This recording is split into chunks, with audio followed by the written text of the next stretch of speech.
ഞാൻ എൻ്റെ YouTube channel തുടങ്ങിയിട്ട് it's almost 3 years. But I didn't achieve anything because ഞാൻ കോളേജിലായിരുന്നപ്പോൾ ഹോസ്റ്റലിൽ നിന്നായിരുന്നു കേട്ടോ പഠിച്ചുകൊണ്ടിരുന്നത്. അപ്പോൾ മന്ത് ലീവ് അല്ലെങ്കിൽ 2 മന്ത്സ് കൂടുമ്പോൾ ഒരു ലീവ് അങ്ങനെയൊക്കെയായിരുന്നു ഉണ്ടായിരുന്നത്. അപ്പോൾ ലീവിന് വരുമ്പോൾ ഞാൻ എന്താവും, കട്ടിങ്, സ്റ്റിച്ചിങ്, വീഡിയോ എടുത്തുകൊണ്ട് അങ്ങനെ തിരിച്ച് ഹോസ്റ്റലിലേക്ക് പോകും. ഹോസ്റ്റലിൽ എത്തിക്കഴിഞ്ഞാൽ ഒരു ഫോൺ ലിമിറ്റഡ് ടൈം ഉണ്ടാവുള്ളൂ, ഒരു 1 to 2 hours ഒക്കെ ഉണ്ടാവുള്ളൂ കേട്ടോ. അപ്പോൾ ആ ടൈമിൽ കഷ്ടപ്പെട്ടിരുന്ന് എഡിറ്റ് ചെയ്തിട്ട് വീഡിയോ അപ്ലോഡ് ചെയ്യും ഒരു 1 വീക്കിനുള്ളിൽ. പക്ഷേ നെക്സ്റ്റ് വീഡിയോ വരാൻ വേണ്ടിയിട്ട് ഒരു മന്ത് ഗ്യാപ്പ് ഉണ്ടാവും കേട്ടോ. അങ്ങനെ 1 മന്ത് ഗ്യാപ്പിൽ വീഡിയോ ഇട്ടിട്ട് ഞാൻ അത്യാവശ്യം ഒരു സബ്സ്ക്രൈബേഴ്സും ഒരു മിനിമം വേണ്ടത്തോളം വാച്ചേഴ്സൊക്കെ എത്തിക്കാനാകുമ്പോഴായിരിക്കും എന്തെങ്കിലുമായിട്ട്, അതായത് എക്സാംസ്, ഇൻറ്റേർണൽ ആവാം, പ്രാക്ടിക്കൽ ആവാം, അല്ലെങ്കിൽ തിയറി എക്സാംസ്, അങ്ങനെ എന്തെങ്കിലുമൊക്കെ ആയിട്ട് എക്സാംസ് വരുമ്പോൾ പിന്നെ നമുക്ക് ഫോൺ ഉണ്ടാവില്ല, വീട്ടിൽ പോകാൻ പറ്റില്ല. അപ്പോൾ എന്താകും, ഈ വാച്ചേഴ്സ് ഇങ്ങനെ കുറഞ്ഞുകൊണ്ടിരിക്കും.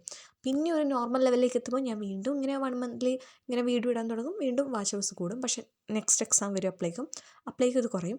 അങ്ങനെ ഒരു കണ്ടിന്യൂസ് തുടങ്ങിയിട്ടു. പിന്നെ ഫോർത്ത് ഇയർ ആയപ്പോൾ ഞാൻ വിചാരിച്ചു, വീട്ടിലെത്തിക്കഴിഞ്ഞാൽ നമുക്കിതൊക്കെ മാറ്റാൻ പറ്റും, വീട്ടിലെത്തിക്കഴിഞ്ഞാൽ വീഡിയോ കറക്റ്റായിട്ട് ഇടാൻ പറ്റുന്നു. പക്ഷേ ഇവിടെ എത്തിക്കഴിഞ്ഞപ്പോഴാണ് എനിക്ക് മനസ്സിലായത്, ഈ 4-5 വർഷം കൊണ്ട് എൻ്റെ ഫോണിൻ്റെ അവസ്ഥ പറ്റ പരിതാപകരമായി മാറിയിരിക്കുന്നു. അതായത് ഇപ്പോൾ ഇങ്ങോട്ട് നീക്കി അങ്ങോട്ട് പോവും, അങ്ങനെ. പിന്നെ വീഡിയോ ക്വാളിറ്റി എന്ന് പറഞ്ഞ സാധനമേ ഇതിലില്ല.